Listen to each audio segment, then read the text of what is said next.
आदरणीय भक्तजनों, सादर प्रणाम। हम आज श्री भक्तमाल जी में श्री नाभाजी द्वारा वर्णित श्री कृष्ण भगवान के परम प्रिय सखा उद्धव जी की कथा को सुनेंगे।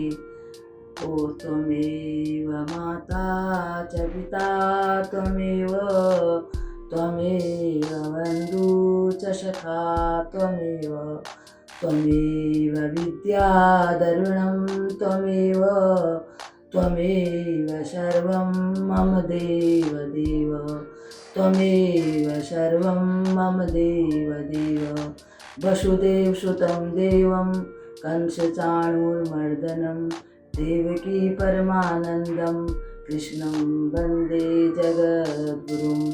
ओम श्री गणेशाय नमः, श्री सद्गुरुदेवाय नमः, श्री सरस्वती नमः। श्री नाभाजी महाराज की जय, श्री राधा कृष्ण भगवान की जय, श्री उद्धव जी महाराज की जय। भक्तजनों,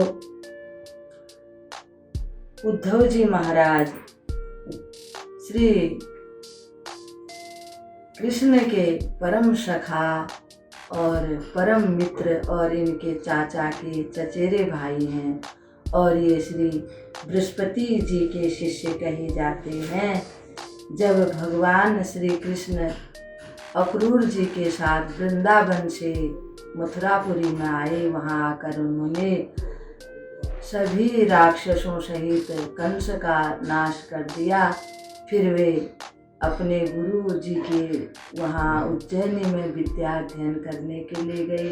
जब अध्ययन करके आए तब एक दिन उन्होंने उद्धव जी को बुलाया और उद्धव जी का हाथ पकड़ के कहने लगे कि उद्धव, तुम ब्रजमंडल में जाकर के मेरे माता पिता नंद यशोदा और गोपियाँ ग्वाल बाल उनको समझा करके आओ, क्योंकि वे मेरे विरह में बहुत दुखी हैं।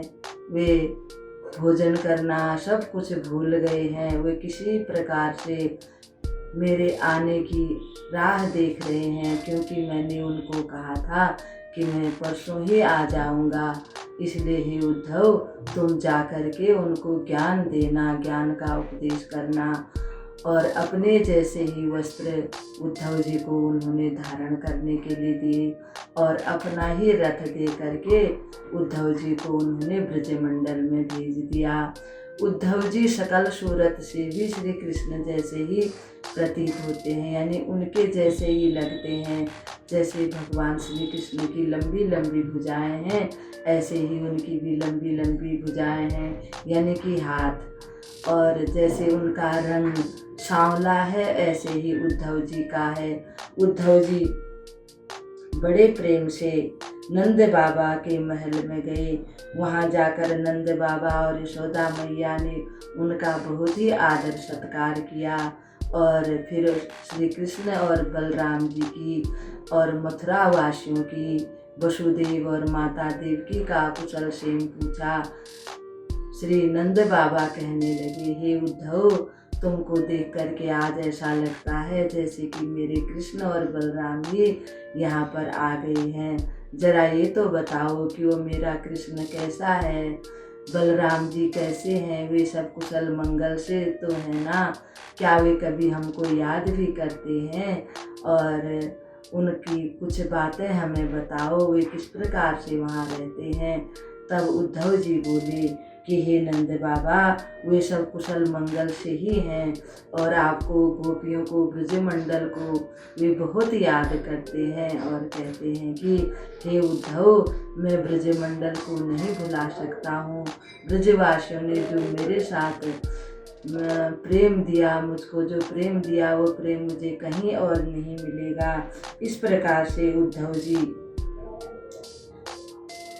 श्री कृष्ण की बातें बताते हैं और कैसे उन्होंने वहाँ से विद्या अध्ययन करके आए, वे सारी बातें बताई।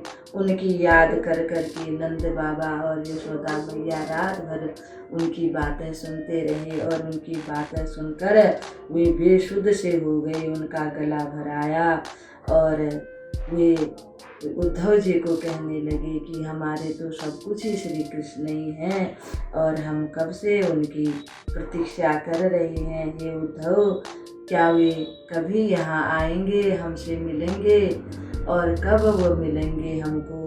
जब इस प्रकार से नंद बाबा और यशोदा कहने लगे, तब उद्धव जी कहने लगे, हे नंद बाबा, माता यशोदा, आप दोनों धन्य हैं, क्योंकि जो जगत के पिता माता सब कुछ हैं, जिन्होंने इस सारे जगत की रचना की है और जो सारे जगत का पालन करते हैं, समय आने पर इसका संहार कर देते हैं, तो वे भगवान को आप अपना पुत्र मानते हैं, पुत्रवत उनसे प्रेम करते हैं।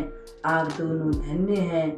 और इस प्रकार से जब बार बार उद्धव जी कहते हैं, तो नंद बाबा और यशोदा मैया की आंखों में आंसू आ जाते हैं, उनका गला भर आता है। वे बार बार कृष्ण को याद करते हुए कहते हैं कि मेरा कृष्ण कैसा होगा, मैं उसे कब देखूंगी। यशोदा मैया कहती हैं, कभी पालने की तरफ देखती हैं, कभी आंगन में देखती हैं। ऐसा देख करके उद्धव जी को भी बड़ा ही कष्ट होता है और वे भगवान की सारी लीलाओं को समझ जाते हैं। जब नंद बाबा और यशोदा मैया को समझाने के लिए श्री उद्धव जी उनके घर पर आए थे, परंतु उनका प्रेम देख करके वे कुछ भी नहीं भूल पाए। वे भी उनके प्रेम में मगन हो गए, क्योंकि भगवान श्री कृष्ण ने उद्धव जी को इसीलिए भेजा था कि वे अपने को बहुत ज्ञानी समझते हैं, और ज्ञानी तो वो थे ही। वो ज्ञान को ही सर्वोपरि मानते हैं, भक्ति को इतना नहीं मानते कि खाली ज्ञान ही शुष्क होता है भक्ति के बगैर। ज्ञान के साथ अगर भक्ति भी जुड़ जाए तो तब तो क्या कहना, सोने में सुहागा हो जाता है। वे उद्धव जी का कल्याण करने के लिए ही उनको ब्रजमंडल में भेजा श्री कृष्ण भगवान ने। जब सुबह प्रातः काल हो गई तो सभी ग्वाल बालों को और गोपियों को पता चला कि नंद बाबा के आंगन में एक सोने का रथ है। वे सोचने लगे, पहले तो इस रथ में अक्रूर जी हमारे प्यारे श्याम सुंदर कृष्ण को बिठा करके ले गए थे, अब पता नहीं कौन आया होगा इस रथ में। अगर कृष्ण बलराम आए होते तो अभी तक तो वे रुकते नहीं, हमसे मिलने के लिए अवश्य ही आ जाते। फिर सारी गोपियाँ नंद बाबा के आंगन में गई। जब उन्होंने देखा कि वे तो श्री कृष्ण भगवान के मित्र हैं और उनसे प्रणाम किया, उद्धव जी ने उनको प्रणाम किया। फिर वे वार्तालाप करने लगे। उद्धव जी कहने लगे कि हम आपका को संदेश देने के लिए आए हैं, कृष्ण ने आपके लिए संदेश भेजा है। वार्तालाप प्रारंभ हो गया। हम आपको कृष्ण, गोपियाँ कहने लगी, हम आपको कृष्ण का सखा मानते हैं। भौरों का हे उद्धव जी, जिस प्रकार से भौरों का पुष्पों से और पुरुषों का स्त्रियों से ऐसा ही स्वार्थ का संबंध होता है। जब वेश्या समझती है कि मेरे पास आने वाले के पास धन नहीं है तो उसे छोड़ देती है, वह उसका अपमान करके उसे धत्ता बता देती है। जब प्रजाजन सोचते हैं कि राजा हमारी रक्षा नहीं कर सकता है तो प्रजाजन अपने राजा को छोड़ देते हैं। जब विद्यार्थी अपने गुरु से शिक्षा ग्रहण कर लेते हैं तो उसी प्रकार से विद्यार्थी भी अपने गुरु को छोड़ देते हैं। और जिस वृक्ष पर फल लगे होते हैं, फलों के न रहने से पक्षियां भी वृक्ष को छोड़ देती हैं। जब वन में आग लग जाती है तो पशु पक्षी भी वहाँ से भाग जाते हैं। और हे कृष्ण, हम भी कृष्ण हमको भी इसी प्रकार से छोड़ के चले गए। ऐसा कहते कहते गोपियाँ श्री कृष्ण के वियोग में और उनकी याद कर करके उनको प्यार से आंसू बहाने लगी और शुद्ध बुद्ध खो बैठी। नाभाजी वर्णन करते हैं कि उद्धव जी तो उनको परब्रह्म परमात्मा का ज्ञान देने के लिए गए थे, परंतु उद्धव जी को तो गोपियों ने ही ज्ञान दे दिया। गोपियाँ कहने लगी कि हे उद्धव जी, भक्ति के बिना ज्ञान अधूरा है, और जब तक मनुष्य भक्ति नहीं करेगा तो उसका जो ज्ञान होता है वो अधूरा होता है। अतिशय हम भगवान से, जो हम भगवान का हमने साक्षात्कार किया है, भगवान ने जो यहाँ बाल लीलाएं की हैं, हमारे घरों में माखन चोरी की है और गाय चराई हैं, जो बंसी बजाते थे, हमने उसका साकार रूप देखा है, तो अब हम वो निरंकार का कैसे ध्यान कर सकते हैं। हम तो सगुण साकार को ही प्रेम करते हैं, निर्गुण का तो कोई आकार ही नहीं है। जब उन्होंने गोवर्धन पर्वत उठाया था, 7 दिन 7 रात तक हम उनके साथ पर वहीं गोवर्धन पर्वत पर विराजमान थे। जब यमुना जी का जल कालिया के विष से विषैला हो गया था, उन्होंने हमारी और सारे ब्रजमंडल की रक्षा की। अनेकों बार उन्होंने हमारे ब्रजमंडल की रक्षा की। हम कैसे निराकार का गुणगान करें, हमें तो वो प्रभु साकार, हमारे श्याम सुंदरी हमें सब कुछ लगते हैं, वे तो हमारे रोम रोम में बस रहे हैं। हे उद्धव जी, हमसे ये ज्ञान आप कह रहे हो, ये हमारी समझ में नहीं आता है। इस प्रकार से गोपियाँ कहने लगी। जब उनके संग हमने रास लीला की थी, एक एक का नाम पुकार करके, जब उन्होंने हमें यमुना नदी के तट पर रास लीला की थी, हम वो कैसे भूल जाएं। वो साकार प्रभु जब हमारे हाथ में हाथ डाल करके नृत्य कर रहे थे, जब वे रास लीला कर रहे थे, हम उस आनंद को कैसे भूल जाएं। जब वो हमारे सिर पर हाथ रखते थे, हम अपनी शुद्ध बुद्ध भूल करके परमानंद में मगन हो जाते थे। इस प्रकार से उद्धव जी को गोपियाँ ज्ञान की बातें कहने लगी। ज्ञान को तो भक्ति और भक्ति को ज्ञान की बहुत आवश्यकता है। भक्ति से हृदय कोमल होता है और ज्ञान से विशाल बन जाता है। जिस प्रकार से भक्ति के बिना ज्ञान लंगड़ा है और बिना ज्ञान के भक्ति अंधी है। महापुरुषों का ऐसा ही मानना है कि ज्ञान के साथ भक्ति भी होनी चाहिए और भक्ति के साथ ही साथ ज्ञान भी होना चाहिए। तब राधा रानी कहने लगी कि ज्ञान, भक्ति और वैराग्य ये तीनों जरूर होने चाहिए। राधा रानी कहती हैं, लकड़ी जली कोयला बनी, कोयला जल भई राख, मैं बिरहन ऐसी जली की, कोयला भई न राख। बोल राधा रानी की जय। इतने में ही एक भौरा आता है। गोपी कहती हैं, रे मधु, तू कपटी का सखा है, तू भी कपटी है, तू हमारे पैरों को क्यों छू रहा है। चला जा यहाँ से, भारी दिलासा मत दे।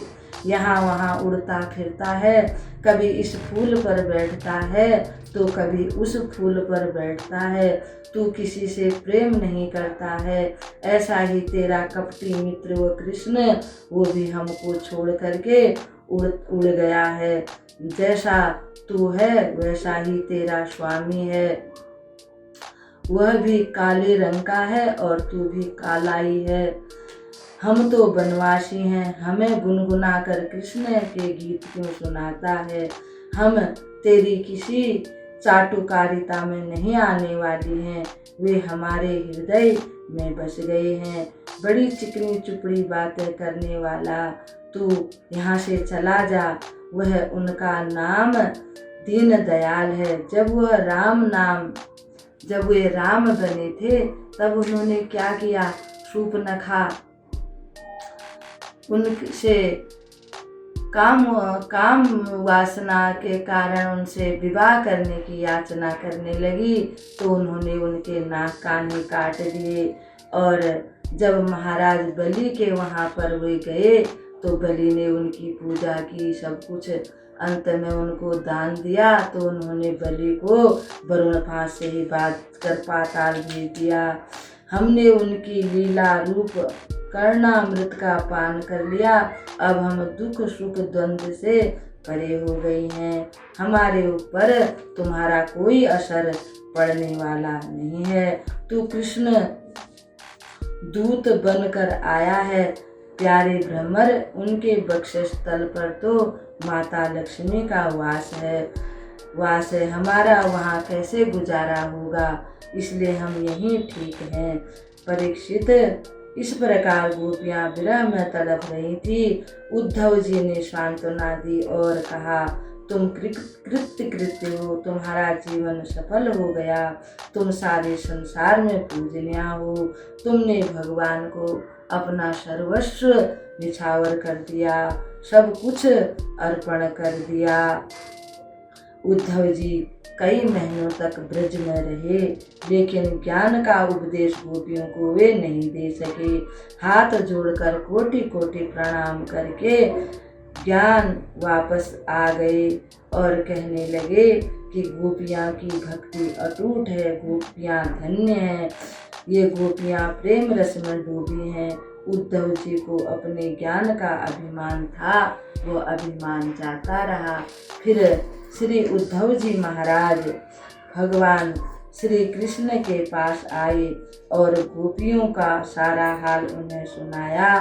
भगवान वासुदेव को जब सारा हाल सुनाया तो वासुदेव को भी पता चल गया, श्री कृष्ण भगवान को, कि उद्धव जी को अब असली ज्ञान प्राप्त हो गया है। गोपियाँ आपको बहुत याद करती हैं और आपकी विरह में हमेशा आपकी याद में ही डूबी रहती हैं। तब श्री कृष्ण भगवान ने कहा, हे उद्धव जी, गोपियों का प्यार जो है मैं उसे भूले नहीं भुला सकता।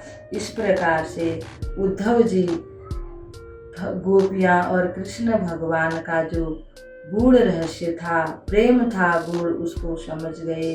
अंत में जब श्री कृष्ण भगवान ने सारी लीलाओं का संवरण किया, उस समय भी उद्धव जी श्री कृष्ण भगवान के पास आए और उनसे सारा ज्ञान प्राप्त किया। और जब भगवान परम धाम को चले गए तो उद्धव जी बद्री का आश्रम में एक रूप से वहाँ विराजे और एक रूप से ब्रजमंडल में जो सुवन कुसुम सरोवर के पास ही कहते हैं कि आज भी कई लोगों को श्री उद्धव जी के वहाँ दर्शन होते हैं। इस प्रकार से आज हम उद्धव जी की जो नाभा जी द्वारा कथा है, इस कथा को यहीं पर प्रणाम करते हैं। बोल श्री कृष्ण भगवान की जय, बोल श्री उद्धव जी महाराज की जय।